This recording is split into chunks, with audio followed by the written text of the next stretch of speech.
Oi, oi! Vamos para mais um vídeo? Há umas 2 semanas atrás, eu fui a uma livraria comprar outras 2 Bíblias que eu estava precisando e ali eu comecei a conversar. Eu não sei se ele é funcionário ou se dono da livraria, mas um rapaz muito conhecedor da Bíblia e tudo, chegou a fazer um curso, uma parte do curso de teologia, e a gente começou a conversar. E eu falando para ele cerca da não condenação bíblica em relação a pessoas homossexuais, transexuais e tal. E aí ele virou para mim uma hora e falou assim, eu vou pegar um livro para você comprar, porque esse livro é maravilhoso. Aí ele me traz esse livro aqui, do Robert Guynon, A Bíblia e a Prática Homossexual. E euzinha não podia deixar de comprar esse livro para desconstruir aqui com vocês. Vamos lá?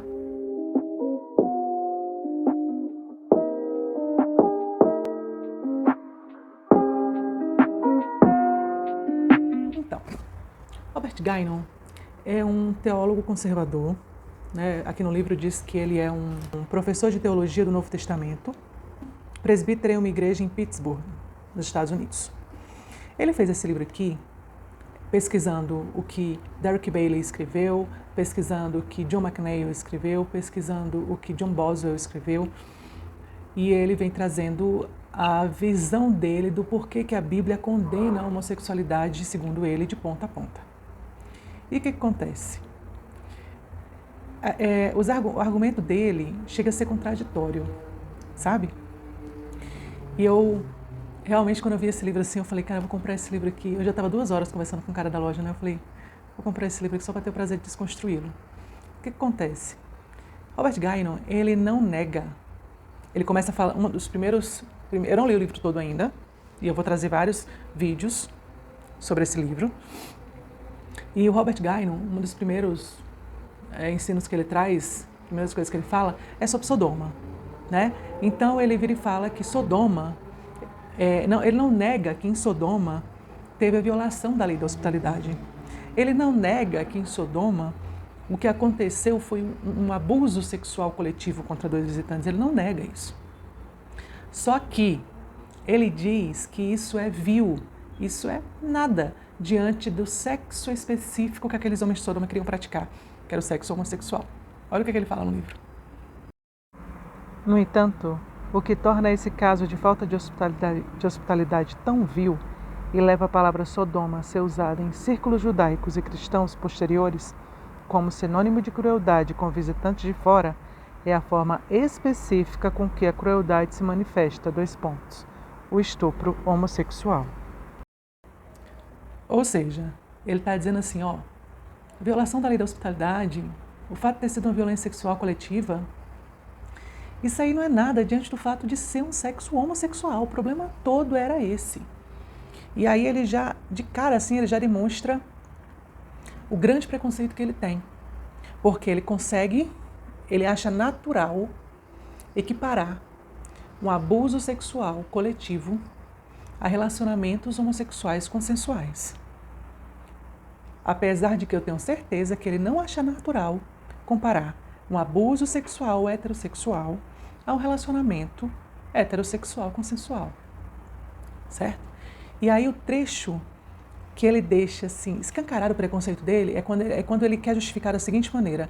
Ele quer dizer assim, olha, a depravação era tão grande em Sodoma que o grande pecado ali só pode ter sido a homossexualidade.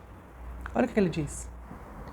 Mas, em última análise, uma vez que a história é usada como uma cena típica para caracterizar o abismo da depravação humana em Sodoma e Gomorra e, dessa maneira, legitimar a decisão de Deus de apagar essas 2 cidades da face da terra, é provável que o pecado de Sodoma não seja somente a falta de hospitalidade ou mesmo a tentativa de estupro de um hóspede, mas sim a tentativa de estupro homossexual de um hóspede do sexo masculino. Quando eu li isso, eu falei, cara, sem condição, né? Como assim? Como assim? Tipo, não era nada o estupro, não era nada a violência, a violação da lei da hospitalidade. O que acontece? É tão incoerente, tão sem lógica o argumento de Robert Guynon em relação a Sodoma, que quando a gente vai analisar a passagem de Juízes 19, que é a passagem muito semelhante com a passagem de Sodoma, né? Em Sodoma, 2 visitantes, que eram anjos, chegam na cidade de Sodoma. Ló está lá na porta, sentado na porta. Ló os convida para entrar em sua casa. Os homens de Sodoma não gostam daquilo, porque os homens de Sodoma não gostavam de estrangeiros. E Ló já era um estrangeiro lá em Sodoma. Ló não era de Sodoma. Então, para eles, aquilo era um abuso, era um estrangeiro recebendo outros estrangeiros. E eles não gostavam daquilo. E aí a forma que eles tinham de humilhar um estrangeiro, eles tinham essa prática, era humilhar por meio do abuso sexual. Certo? Isso era uma prática na época. Há um relato, eu não vou me lembrar onde que eu vi, mas há um relato, inclusive, dizendo que o povo de Sodoma, eles eram tão maus, que há uma história de que uma das filhas de Ló foi dar um alimento para uma pessoa necessitada e aqueles homens de Sodoma não gostaram daquilo. E pegaram ela, jogaram mel no corpo dela e colocaram em cima de um muro para que as abelhas viessem picá-la. Alguma coisa nesse sentido. Não me recordo onde eu vi. Mas tem um relato desse, que diz muito em relação àquilo que Ezequiel fala de Sodoma, né? O não fortalecer a mão do pobre, do necessitado, não cuidar da causa da viúva e tal. A soberba, a fartura de pão e tal, que é o que Ezequiel disse que era o pecado de Sodoma, né? E aí o que acontece? A Bíblia fala, e a gente não pode esquecer, antes de destruir Sodoma, a Bíblia diz que os moradores de Sodoma eram maus e grandes pecadores diante de Deus, certo? Então, aí o que acontece? Sodoma tinha essa característica. Quando você vai para a história de Juízes 19, o contexto é muito parecido. Juízes 19 relata que um levita estava viajando com sua concubina, com seu servo e com os animais. E ele, por ser de uma das tribos de Israel, ele disse que só pararia numa das terras, numa das cidades que fosse de uma das tribos de Israel. Né? As 12 tribos de Israel foram divididas, cada uma ficou com uma parte, com um pedaço de terra, formando uma cidade, enfim. E aí ele chega numa cidade onde viviam os descendentes de Benjamim. Benjamim era uma cidade da tribo, os descendentes de Benjamim. Benjamim era uma das tribos de Israel. Esse levita vai lá e a Bíblia diz que os homens de Benjamim eram maus. E aí esse levita, a Bíblia diz que ninguém os recebeu, nem ele, nem a sua concubina, ninguém os hospedou ali. O que acontece? Ele vai para uma praça. Só que aí chega um senhor e resolve dar hospedagem para ele. Só que esse senhor também não era dessa cidade de Gibeá, esse senhor também era estrangeiro. Quando os homens de Gibeá ficam sabendo que aquele senhor estrangeiro estava recebendo um outro, vai lá e faz a mesma coisa que aconteceu em Sodoma, traz ele aqui para fora para que a gente abuse dele. Aí o senhor sai de dentro da casa e fala assim, vos peço que não façais nada a ele e tal, a mesma coisa. E ele chega e fala assim, tá aqui a minha filha, eu vos dou a minha filha e a concubina dele, mas não faça nenhum mal a ele. E aí tem todos os valores em relação à mulher daquele tempo, né? A mulher valia uma propriedade, a mulher era uma propriedade do homem da casa, certo? O contexto que a gente não vive hoje. E aí o que acontece? Quando ele oferece, aqueles homens de Gibeá ficam bravos.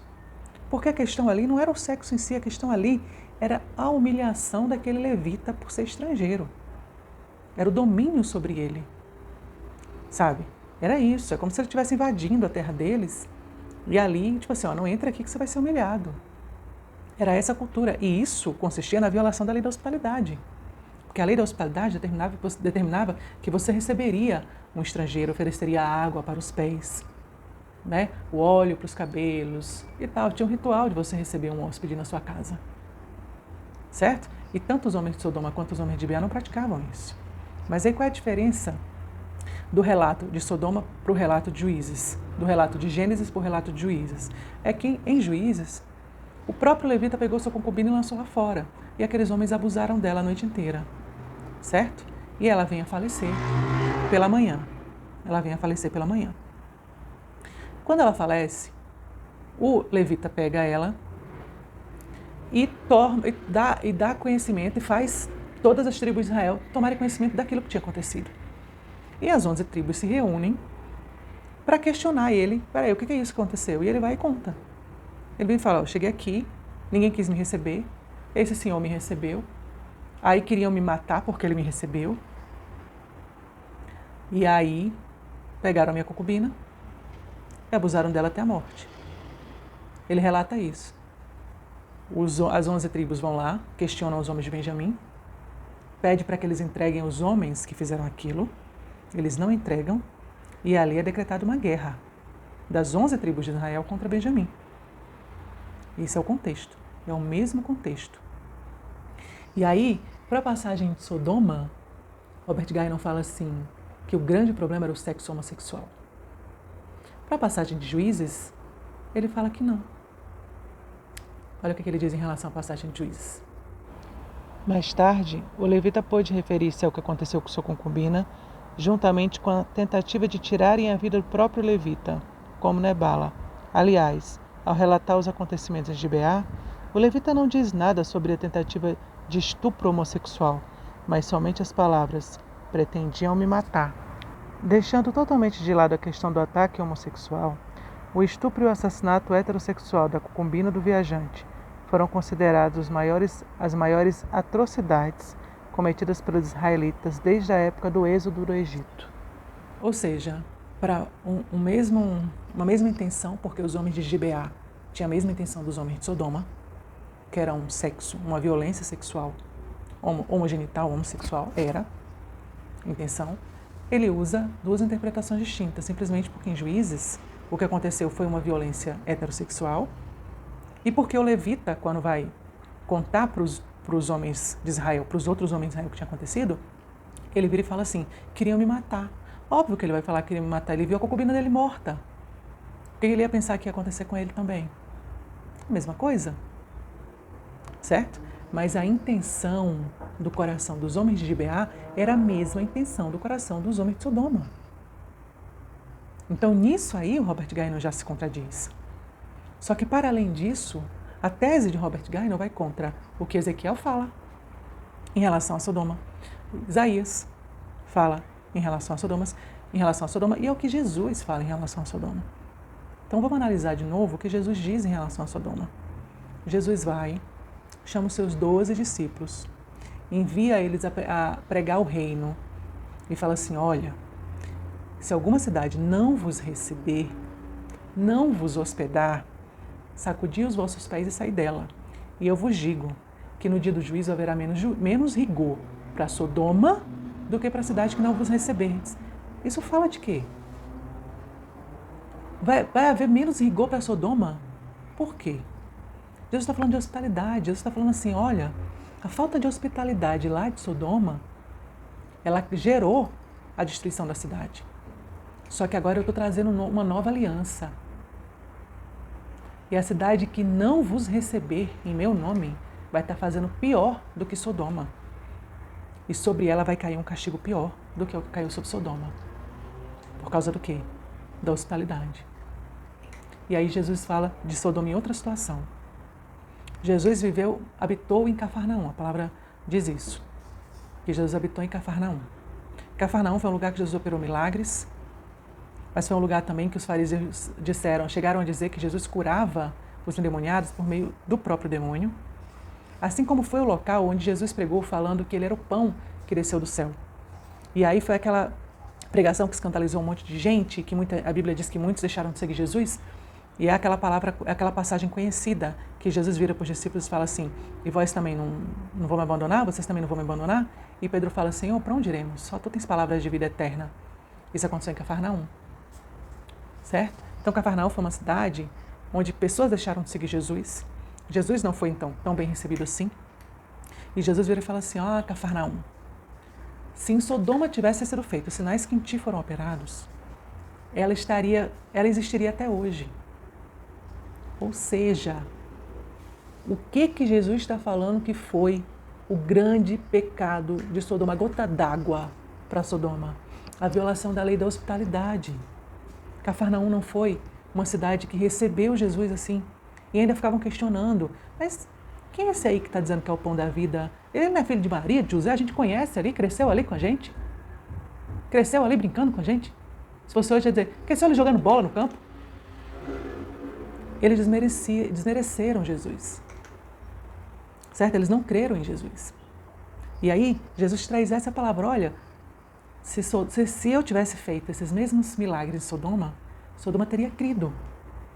Sodoma teria crido, teria me recebido, e ela estaria aí até hoje. Me fala se isso não é claro e evidente, sabe? Então, assim, a tese de Robert Guy, ela não não tem fundamento. Ela não tem fundamento. Se você for observar, pesquisa quantas vezes a palavra fala de hospitalidade e quantas vezes a palavra fala de sexo homogenital. Faz só uma pesquisa sobre isso, você vai ver que a palavra fala praticamente de ponta a ponta sobre a hospitalidade, pela importância que existia na hospitalidade. E Jesus, quando fala de Sodoma, quando se refere à questão do porquê Sodoma caiu, se refere à hospitalidade, não se refere ao sexo homogenital, o que derruba a tese de Gaino. Certo? Então, assim, começando a desconstrução desse livro, esse é o primeiro vídeo. Reforçando, você já conhece a minha coluna no Observatório G? Também tratei desse tema lá, fiz um artigo sobre isso. Confere lá. Estou colocando o link aqui para vocês acompanharem, tá bom? E me sigam nas redes sociais, me sigam no Instagram, Direito a Deus, tudo junto, ou Direito LGBTQIAP, tudo junto, no Instagram. Esse é o primeiro vídeo. Se você gostou, curte, se inscreve no canal, compartilha esse conhecimento. Estou fazendo esse vídeo aqui porque também muitas pessoas vêm falar comigo, falam assim, eu achei tal vídeo, eu vi tal pregação, eu vi tal coisa, me ajuda porque bugou a cabeça. Então eu resolvi comprar esse livro porque esse livro está sendo divulgado. Tanto que o dono da livraria veio me oferecer, né? Então, caso alguém compre, eu já vim logo trazer esse vídeo para começar a desconstruir. E enfim, e é isso, é o primeiro vídeo em relação a esse livro. Curte, compartilha, ativa o sininho. Até o próximo vídeo. Beijo.